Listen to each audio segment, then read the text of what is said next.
Good morning. My name is Marisel Hernandez, Marisel Hernandez, Chairwoman of the Chicago Board of Election Commissioners. I want to recognize our Cook County Clerk, Karen Yarbrough, whose office oversees elections in suburban Cook County and is our good partner. With vote-by-mail ballots going out and early voting at dozens of sites in the city and dozens more in the suburbs, voting for the presidential primary in Illinois is now in full swing. I want to emphasize a few key items for all our voters. Here at our new Loop Supersite for early voting and registration at Clark and Lake, next to the busiest L stop in the city, we have more than a dozen check-in stations and 100 touchscreens for voting. Chicago voters may vote here or at any of the 52 sites listed on our website at chicagoelections.gov. This is our 15th year of early voting, and we've grown this program from just tens of thousands who used it in 2006 to hundreds of thousands in big elections like this. Even so, we need to remind Chicago voters that they may use any site in the city to vote. Likewise, suburban Cook County voters can use any site in the suburbs. Voters may use the site in their jurisdiction that's most convenient to them.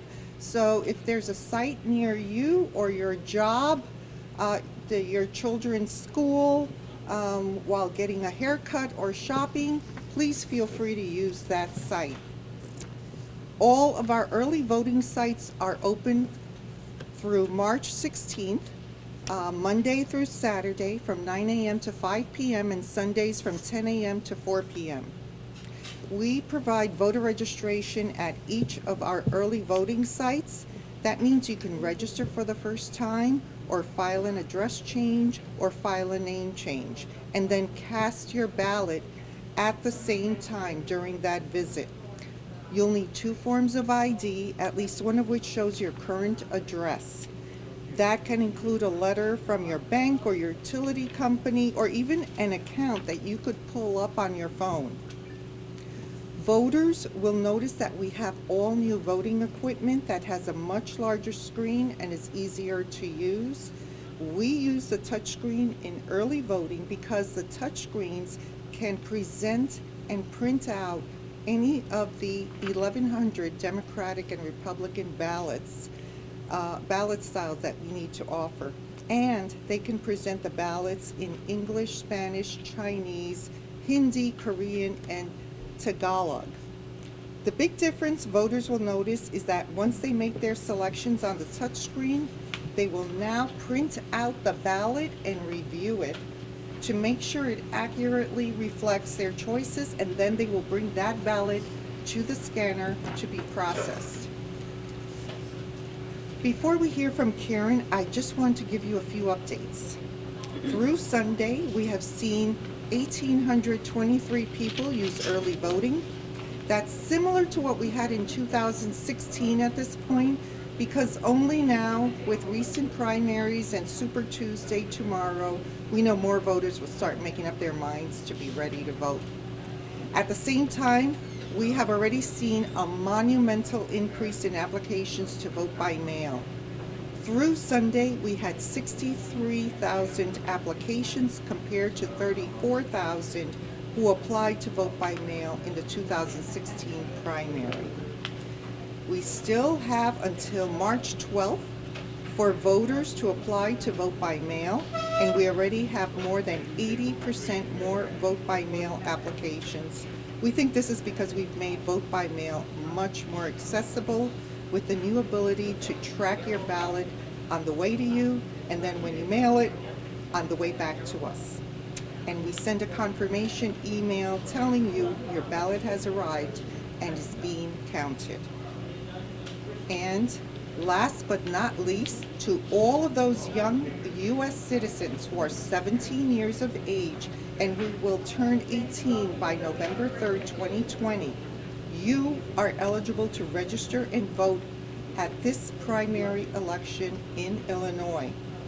We welcome you to early voting right now. You can register to vote at any early voting site and then cast your ballot. We'd like to thank our many public and private school teachers who are informing students of this important opportunity. And at the same time, in an effort to inspire peer-to-peer social media posts on this topic, we are co-sponsoring a social media contest with Mikva Challenge for high school age residents of Chicago. We will be awarding prizes of $500, $300, and $200 for the best, most creative Twitter or Instagram posts to spread the word about hashtag Vote at 17. For entry guidelines and complete rules, Chicago high school students may visit the news section of our website at chicagoelections.gov. And now, I'd like to present Karen Yarbrough. Thank you, Marisol. I feel like I'm going to be redundant because she's covered most of the points that I would cover for Cook County. First of all of our 54 sites are open, and we're excited about the prospects of today and what it's going to bring. People want to vote this time. Early voting began in 2006, and in 2016, in-person voting was approximately 16% of all the votes cast. Busy lives, people want to vote early. So Election Day can only present, one place for them to vote. Now, attention on the presidential race, but certainly there are many other people on the ballot that people want to, and we hope that people will go up and down the ballot.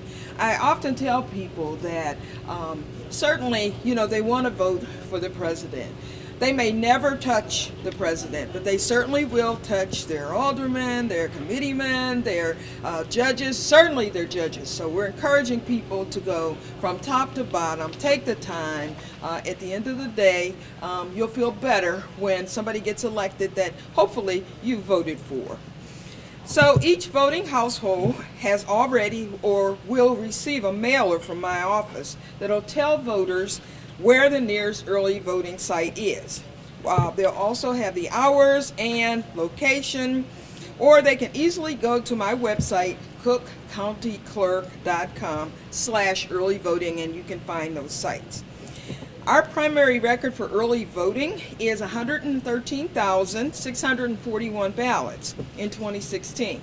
With early voting's growing popularity and more registered voters so far in 2020, we can't wait to see what happens this year. Now, if you cannot or do not want to vote at a polling place, you can vote from home by applying for a mail ballot. And I think we're going to see more and more people do that as they become acquainted with this process. First time out, they didn't know, they didn't understand or whatever, but I think the popularity of this is going to be more and more available. Our ballots are also available in English, Spanish, Hindu, Chinese, Korean, and Tagalog, and it's easy as going to cookcountyclerk.gov. Mail ballots must be postmarked by Election Day and received by my office within 14 days from March 17. I'm going to ask that Ed Michalowski come and talk about our new voting equipment that we actually tested last year. Ed? Thank you, Clerk. Madam Chairman, my name is Edmund Michalowski. I work for the clerk as the Deputy Clerk of Elections, and we're very excited as the equipment has already been demonstrated on several occasions. But the reality is that this equipment, in concert with all of the election professionals in Cook County, is helping us to protect against cybersecurity.